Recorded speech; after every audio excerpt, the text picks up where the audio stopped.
Olá, estamos na disciplina Investigação e Atuação em Humanismo e Existencialismo e a aula de hoje está intitulada no meu cronograma como aula 7, a resposta de Viktor Frankl, Vontade de Sentido. Então, nessa aula, nós vamos compreender a proposição de Viktor Frankl de como o ser humano poderia lidar com a tal crise das ciências e da humanidade que se instalou nesse século XX. A aula está baseada nesse livro do Viktor Frankl e eu estou utilizando algumas páginas da primeira parte do livro, Psicoterapia e Sentido da Vida. Bem, quem é Viktor Frankl? Viktor Frankl foi um médico psiquiatra judeu austríaco e durante o período da Segunda Guerra Mundial ele esteve em campos de concentração e ele perdeu muitas pessoas da família dele e ele passou cerca de um ano vivendo naquelas condições que eram dadas no campo de concentração. Tem um livro muito interessante dele que eu não tenho o livro físico, apenas o PDF, que se intitula Em Busca de Sentido, um psicólogo no campo de concentração. Ele escreveu esse livro no ano em que ele saiu do campo de concentração e ele traz um relato tanto da sua experiência e de observar como os outros prisioneiros viviam naquela condição de vida subhumana e como ele foi desenvolvendo um modo de se conduzir diante daquela situação para benefício de si mesmo, para sua integridade emocional e até mesmo física. Apenas o Frankl e a irmã dele sobreviveram aos campos de concentração de todos os seus familiares. Todos os familiares foram mortos, pai, mãe, esposa. Somente ele e uma das irmãs dele conseguiram sobreviver. E aí, nesse livro, Em Busca de Sentido, quem faz a introdução é um psicólogo norte-americano chamado Gordon Allport, e o Gordon Allport faz a seguinte pergunta na introdução do livro: como foi que ele, Viktor Frankl, tendo perdido tudo o que era seu, com todos os seus valores destruídos, sofrendo fome, frio e a brutalidade, esperando a cada momento a sua exterminação final, como ele conseguiu encarar a vida como algo que valia a pena ser vivido? Então, nesse livro, o Viktor Frankl nos expõe como ele concebeu a vida a partir dessa proposição de sentido, né? Como a vida pode fazer sentido mesmo na situação mais degradante degradante possível para o ser humano, que é uma condição de viver num campo de concentração, né? Então, a abordagem do Viktor Frankl ficou sendo conhecida como logoterapia, que é a psicoterapia que busca o sentido da vida. E essa proposição do Viktor Frankl pode ser compreendida também como uma contraposição a duas proposições que foram feitas antes dele. Uma é a do Freud. Freud propõe que a vida transcorre a partir do princípio do prazer. Todo ser humano busca o prazer, é a proposição do Freud, que o Viktor Frankl rebate. O Viktor Frankl diz que a busca pelo prazer é uma busca que se autoanula, porque à medida que se encontra o prazer ou a felicidade, essa felicidade se desfaz no mesmo momento e outra busca se coloca e sempre produz e realimenta o sofrimento humano. Então, o Viktor Frankl, ele critica essa proposição de Freud ao dizer que o homem busca o prazer. E o Viktor Frankl também critica uma proposição do Alfred Adler. O Adler também já tinha colocado a sua crítica ao Freud, dizendo que o homem não é regido pelo princípio do prazer, e sim pelo princípio do poder, que seria o que o Adler chamava de status drive, que é o homem se dirige em busca do status, em busca de uma crescente ascendência dentro da hierarquia humana, né? Da hierarquia de poderes do ser humano. Então, Freud diz que o homem busca o prazer, Adler diz que o homem busca o poder. E o Viktor Frankl diz que não é nada disso. O que o homem busca é sentido. Todos nós buscamos um sentido para a nossa vida e quando esse sentido não aparece, quando nós não entendemos, quando nós não nos apropriamos desse sentido de nossa própria existência, nós sofremos muito mais, nós adoecemos e nós desistimos fácil, desistimos da vida, desistimos da luta pela vida. Essa proposição ele fez a partir de um contexto em que era muito fácil desistir da vida, né? Num campo de concentração, ele observava que muitos dos seus companheiros desistiam da vida, se deixavam eliminar mesmo, porque entendiam que viver naquelas condições não valia a pena. De fato, não vale. Porém, o que ele coloca aí essa desistência está colocada em o sentido da vida é o mundo material que me cerca. Se o mundo material que me cerca me dá conforto, ótimo, viver é bom. Se o mundo material que me cerca não me dá conforto, é melhor desistir da vida. Se o nosso sentido da vida for colocado nesse mundo material, é muito fácil desistir mesmo. Então, o que o Viktor Frankl propõe é que o sentido da vida ele pode ser depositado em algo que não é material, que ele propõe como uma busca espiritual, uma busca de transcendência. E esse espiritual não necessariamente é o espiritual religioso, pode ser também uma religiosidade depositada aí numa vivência religiosa. Mas o espiritual, para o Viktor Frankl, é a vivência de algo que supera o material, que vai além do material. Vou ler uma frase do Frankl. A existência do homem sempre se refere a alguma coisa que não é ela mesma. A existência do ser humano se lança para algo além dessa existência concreta. Essa é a proposição do Viktor Frankl. Então, quando nós não compreendemos essa existência além de si mesma, é muito mais fácil sofrer e adoecer. Quando nós compreendemos essa possibilidade de transcendência, esse lançar-se do homem além de si mesmo, é muito mais fácil o homem entender que a vida vale a pena ser vivida a despeito das misérias que existem no mundo. Quando o homem se coloca nessa busca de sentido autotranscendente, né, ir além de si mesmo, ele fica como que absorvido por uma tarefa e ele já não repara nos detalhes da vida mesquinha e material. O olhar dele não está lançado para, digamos assim, uma possível mesquinhez do mundo em que vivemos. O seu olhar está lançado além disso e por isso ele está absorvido nesse olhar e ele sofre menos. Como sempre, eu faço um esquema de aula e tem algumas sequências, né? Então, eu já falei sobre a conscientização do espiritual.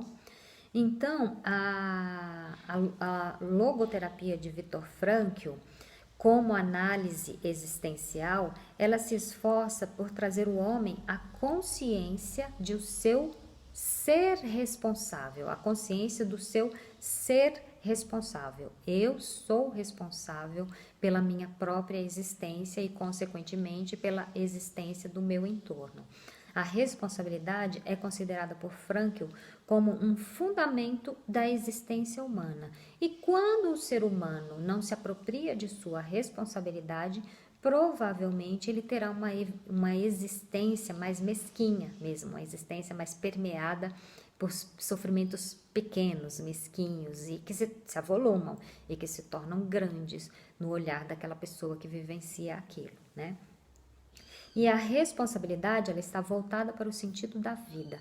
Eu sou responsável por encontrar o meu próprio sentido e por seguir adiante com a minha vida a partir desse sentido. A busca por sentido é, para o Viktor Frankl, inerente à existência humana. Todos os seres humanos buscam o sentido, mas muitos de nós nos perdemos dessa busca, porque somos bombardeados, invadidos por esse mundo material que requer a nossa atenção, e aí nós deixamos de observar aquilo que transcende, aquilo que está além dessa existência material. O Viktor Frankl também enfatiza a questão da historicidade do homem. O homem é um ser que está lançado em uma história, e a partir dessa história ele é capaz de construir o seu sentido, ou ele deve se direcionar na busca desse sentido, né? Essa história humana deve ser compreendida na perspectiva do tempo, né? O homem constrói a sua história a partir do tempo, e se nós ignorarmos essa própria história, nós temos menos material, digamos assim, para compreender como encontrar o nosso próprio sentido. É preciso ter em mente essa historicidade humana, essa perspectiva temporal do ser humano. Para que isso? Para entender que, por exemplo, um sofrimento vivido hoje, por maior que ele seja, ele não pode ser maior do que a história da vida da pessoa, do que toda a historicidade da vida da pessoa. Quando eu coloco meu olhar nessa historicidade, e nessa perspectiva do tempo, talvez eu consiga entender o meu sofrimento atual como algo menor, porque ele está dentro de um contexto que é muito maior do que ele. Quando eu perco esse contexto, eu posso supervalorizar o meu problema. Eu posso acreditar que o meu problema atual, o meu sofrimento atual, reduz a minha vida a isso, resume a minha vida a isso. Isso aumenta muito o sofrimento. O Viktor Frankl tem uma proposição também que ele denomina como o suprassentido, que é o sentido para frente, o sentido para além. O sentido da vida muitas vezes não é apreensível, nós devemos crer nele ainda que não esteja apropriado por mim. O sentido da vida está além, está muitas vezes até acima da minha capacidade de percepção. Mas mesmo assim eu devo seguir em busca desse sentido, para que eu consiga de tal maneira apreendê-lo e viver no fluxo desse sentido, e não das imposições que a vida material nos impõe, né? Sobre a liberdade, vou ler um fragmento do Viktor Frankl. A meu ver, é perfeitamente concebível uma relação análoga entre o reino da liberdade humana e um reino que lhe sobreponha de tal modo que o homem continue a gozar de uma vontade livre a despeito do que uma providência projete fazer com ele. Então, o Viktor Frankl compreende que essa liberdade, ela existe mesmo que exista, digamos, um Deus, ou exista um destino que me imponha determinados caminhos que eu não escolhi. Mas mesmo diante desse destino, dessas imposições do que ele chama de providência, mesmo diante dessas imposições, eu ainda exerço uma vontade livre de como transitar nessas imposições. Sobre o sofrimento, então também vou ler uma frase de Frankl. Ora, não teremos nós que admitir que, acima do mundo humano, existe por sua vez um outro mundo, inacessível ao homem, e cujo suprassentido seja o único capaz de dar sentido ao sofrimento? Né? Então ele faz essa pergunta, nós não somos capazes de perceber isso? Ele era capaz de perceber isso. Ele, no campo de concentração, passando fome, frio e humilhação, uma condição de vida sub-humana, diminuída dentro do que é digno se reconhecer para o humano. Mesmo assim, ele foi capaz de entender que existe um sentido que, mesmo inacessível, ele existe. Mesmo que eu não veja agora, que eu não sinta agora, que eu não tenha em minhas mãos agora, esse sentido existe e eu vou caminhar no fluxo desse sentido. Essa foi a experiência de Viktor Frankl, que deu origem ao seu modo de pensar clínico, né? Mais uma vez, ele era um psiquiatra e ele atuava com seus clientes por meio da psicoterapia, e a psicoterapia proposta por ele buscava nos clientes essa compreensão do sentido além, da liberdade que se pode viver mesmo em meio ao sofrimento e às limitações. Uma proposição importante para o Viktor Frankl também é a ideia da fé, é acreditar naquilo que não se vê, né? Acreditar no sentido, por mais que ele não seja palpável em minha vida, e isso é bastante importante para os dias de hoje, em que o material se faz tão importante, em que a nossa felicidade muitas vezes está depositada naquilo que é palpável, e o Viktor Frankl quer mostrar que é preciso ter fé naquilo que não é palpável, acreditar num sentido de existência que não se satisfaz pelas coisas materiais que nos cercam ou que nos faltam.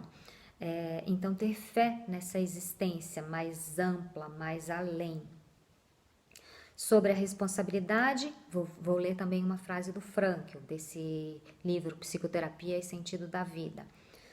Cada momento encerra milhares de possibilidades, mas só posso escolher uma delas para realizá-la, condenando todas as outras simultaneamente ao não ser, e isso também para toda a eternidade.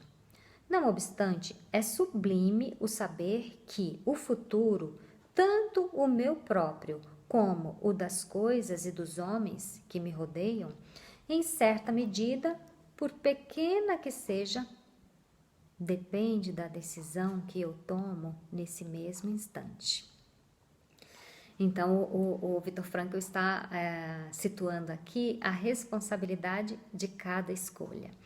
Cada escolha que eu faço tem alguns resultados. Um dos resultados é, se eu escolho uma coisa, eu perco todas as outras que eu não escolhi. E o outro resultado é, cada escolha que eu faço afeta outras pessoas também. E essa decisão que eu tomo nesse lapso de segundo da minha vida pode afetar positivamente ou negativamente sobre outras pessoas. Então, o que é que eu vou escolher? Essa proposição do Frankl nos situa nesse horizonte da responsabilidade, né? Para que nós, primeiramente nós psicoterapeutas, mas nós como seres humanos também, que passamos pela psicoterapia, né? Todos nós devemos pensar e refletir sobre a responsabilidade de nossas palavras, de nossos gestos, de nossas decisões, de nossas atitudes diárias, né? Então, quando eu tenho um sentido além, talvez eu possa conter uma reação, que seria talvez uma reação impetuosa, mas que poderia ter um dano presente para mim ou para pessoas que me cercam. Eu posso abrir mão desse modo de reagir e eu posso encontrar outro modo de reagir que aparentemente e a princípio poderia me fazer passar pelo papel de boba. Eu sou boba porque alguma outra pessoa abusou de mim e eu deixei barato, digamos assim. Né? Mas a proposição do Viktor Frankl eu escolho o que eu vou fazer a partir do que os outros fizeram comigo, né? Se alguém me ofendeu, eu escolho se eu vou ofender também ou não. Se eu estou passando pela vida de alguma maneira que eu estou sofrendo, eu posso propagar essa onda de sofrimento sobre outros, eu posso fazer com que o meu sofrimento repercuta na vida de outras pessoas, ou eu posso recolher esse sofrimento a mim mesma e trabalhar esse sofrimento dentro de mim, de tal maneira que isso não afete outras pessoas. Então, é a responsabilidade. Cada escolha encerra uma responsabilidade. E vocês que são estudantes, têm sobre si a responsabilidade de tornar esse mundo dos estudos o mundo mais consistente possível para que o trabalho futuro de vocês seja um trabalho também consistente, né? Então, eu sei que estudar é algo que produz sofrimento, é algo difícil, é algo que exige transformações do nosso mundo interior, como eu falei na outra aula, a partir da proposta de Rollo May, às vezes o nosso crescimento produz muitas mortes amargas, né? O nosso crescimento, a nossa responsabilidade em relação aos estudos, que é o exemplo que eu estou dando, muitas vezes produz sofrimento, produz pequenas mortes amargas, mas qual é a nossa escolha diante disso? Qual é a escolha do estudante? É ser o mínimo possível? Fazer o mínimo possível apenas para passar de ano? Ou é encontrar uma robustez e uma responsabilidade diante do outro? Isso que vocês estão estudando agora é para quê? É para ter o diploma material? Ou é em busca de um sentido de existência, que é uma existência para vocês e que é uma existência também para o outro, para as pessoas que vocês vão atender no futuro? Isso é responsabilidade, tá? Estou trazendo para vocês, assim, exemplificando, né, na vida vivenciada por cada um. Estou exemplificando a possibilidade de compreender essa logoterapia, né? A logoterapia é a reflexão sobre si mesmo a partir de escolhas, de responsabilidades, de seguir em direção a sentidos que não são apenas esses sentidos concretos e materiais, mas são sentidos que nos colocam diante de uma dimensão de vida muito maior do que a dimensão de vida concreta e material. Então, a proposta de Viktor Frankl para lidar com a crise das ciências e a crise da humanidade é essa: é buscar pelo sentido da vida, logoterapia, transcendência, ir muito além do que essa vida material é capaz de nos propor. Era isso. Até mais.